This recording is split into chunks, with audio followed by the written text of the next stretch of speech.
ক্ষমতাচ্যুত প্রধানমন্ত্রী শেখ হাসিনাকে ফেরত চেয়ে দিল্লিকে চিঠি দিয়েছে ঢাকা। ভারতকে আনুষ্ঠানিক নোট ভার্বাল পাঠানো হয়েছে বলে জানিয়েছেন পররাষ্ট্র উপদেষ্টা। এ নিয়ে বিস্তারিত আলোচনা করতে কক্সবাজার থেকে যোগ দিচ্ছেন সুপ্রিম কোর্টের আইনজীবী ব্যারিস্টার ওমর ফারুক। ব্যারিস্টার ওমর ফারুক, আপনাকে স্বাগত জানাচ্ছি আমাদের এই সংবাদে। জানতে চাই যে শেখ হাসিনাকে ফেরানোর চিঠি গ্রহণ করেছে ভারত, আমরা যেটি জেনেছি, এর পরবর্তী আইনি প্রক্রিয়া কি হতে পারে, অর্থাৎ চিঠি গ্রহণ করার পর কি প্রক্রিয়া হবে, পুরো প্রক্রিয়া শেষ করে হাসিনাকে ফেরাতে কতদিন লাগতে পারে, যেটি স্বাভাবিক প্রক্রিয়া প্রত্যর্পণ চুক্তি অনুযায়ী? জি, ধন্যবাদ আপনাকে। ধন্যবাদ যারা শুনছেন ইন্ডিপেন্ডেন্ট টেলিভিশনের সবাইকে। আজকে মনটা একটু ভালো, উৎফুল্ল এবং আনন্দিত এই কারণে দুটি সবুজ সংবাদ আমরা শুনলাম আপনাদের মাধ্যমে। প্রথমত, পররাষ্ট্র মন্ত্রণালয় চিঠি দিয়েছে। দ্বিতীয়ত, ভারতের পররাষ্ট্র মন্ত্রণালয় চিঠিটি গ্রহণ করেছে। আর আরেকটি, যে আমাদের দেশে সবচেয়ে বড় একটা ম্যাসাকার, বিডিআর হত্যাকাণ্ড, সেটির কমিশনও গঠিত হয়েছে। এই দুটি কারণে মনটা ভালো এবং আমি এই সরকারকে সাধুবাদ জানাই। পাশাপাশি যে ভারত সরকার যেটি রিসিভ করেছে এবং রিসিভ করে যে অ্যাকনলেজ করেছে, সেজন্য আমি শুরুতেই ভারত সরকারকেও আমি ধন্যবাদ জানাতে চাই আপনাদের মাধ্যমে। এই প্রক্রিয়ার মাধ্যমে অনুপ চেটিয়াকে তারা নিয়েছে ইতিমধ্যে আমাদের কাছ থেকে, এবং এখানে দাউদ ইব্রাহিমের একজন অ্যাসোসিয়েটস এর কথা আমরা শুনেছি, তাকেও এখানে গ্রেপ্তার করে এই চুক্তির আন্ডারেই ভারতের কাছে হস্তান্তর করা হয়েছে।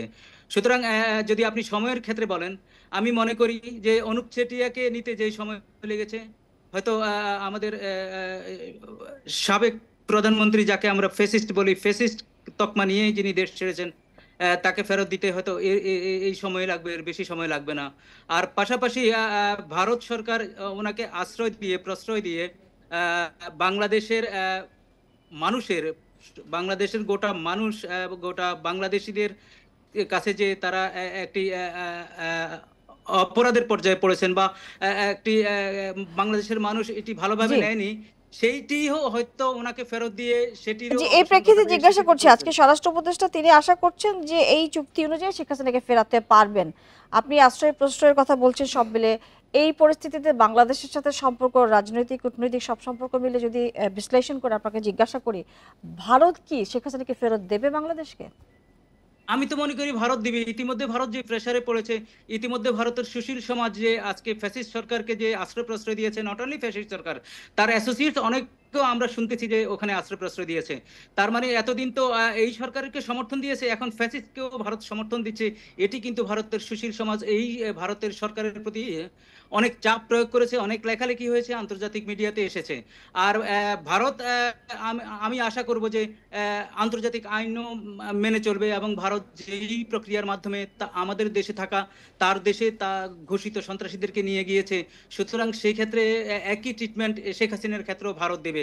এই ক্ষেত্রে ব্যত্যয় ঘটবে না। যদি ব্যত্যয় ঘটে, আন্তর্জাতিকভাবে তারা আরো ব্যাকফুটে চলে যাবে। ইতিমধ্যে তারা আন্তর্জাতিকভাবে অনেক ব্যাকফুটে চলে গিয়েছে।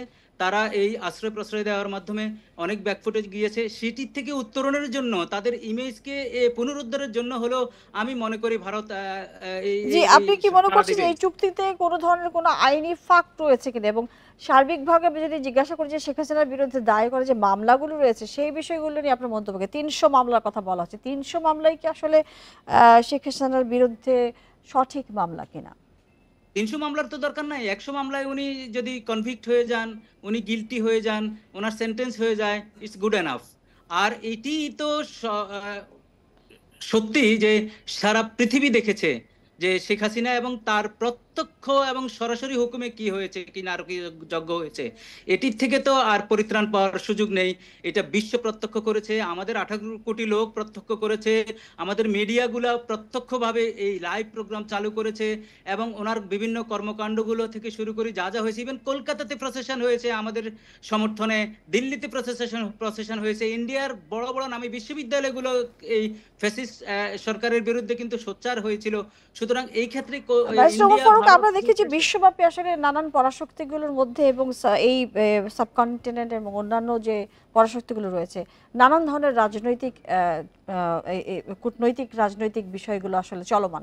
এই পরিস্থিতিতে শেখ হাসিনার বিষয়টিকে আপনি কিভাবে দেখছেন? আসলে ফেরত দেবার ক্ষেত্রে আসলে কোনো ধরনের রাজনীতি আসলে কি আসতে পারে? যে রাজনীতি আসলে ভারত মনে করেছিল, সেই রাজনীতি তো এখন অনেক রিমোটে চলে গিয়েছে।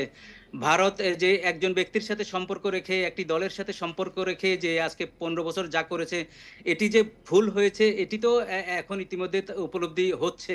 তাদের পার্লামেন্টের ভিতরে হচ্ছে, তাদের বিভিন্ন রাজ্যে হচ্ছে, তাদের বিভিন্ন ছাত্র সংগঠনের ভিতর হচ্ছে। এবং যেই আজকে যে জেস্টার দেখলাম, তারা চিঠি পেয়ে তারা অ্যাকনোলেজ করেছে। আমি মনে করি তারা এটা ভালোর দিকেই যাবে, এবং তারা যে ভুল করেছে সেই ভুলের উত্তরণের জন্য হলেও তারা দ্রুত অনুপ চেটিয়া বা অন্যান্য বন্দি বিনিময় যেভাবে হয়েছে বাংলাদেশ থেকে নিয়েছে, ঠিক একইভাবে হবে। আদারওয়াইজ তো এটা সমতাও হলো না। একদিকে তুমি আমার থেকে যেভাবে নিবা আমাকেও তো সেভাবে দিবা। এটি তো একটের আপন হয়েছে আগেরগুলা। তো একটের আপন হওয়ার কারণে এটা প্রেসিডেন্স হয়ে গিয়েছে। তো সুতরাং প্রেসিডেন্স ফলো করা এটি তো একটা কূটনীতিক নর্মস, এটি তো আন্তর্জাতিক আইনের বাধ্যবাধকতা। সুতরাং জি আমি মনে করি আন্তর্জাতিক আইনের যে বাধ্যবাধকতা, কূটনীতিক যে নর্মস, সেটির একদমই ব্যত্যয় ঘটবে না। আর এইটা জি, ব্যত্যয় আপনার ঘটলে উত্তর তো পরিষ্কার। জনাব ভারতই ওমর দায়ী ফারুক, থাকবে। আপনাকে অনেক ধন্যবাদ আমাদের সাথে যুক্ত হয়ে এই বিষয়ে কথা বলবার জন্য।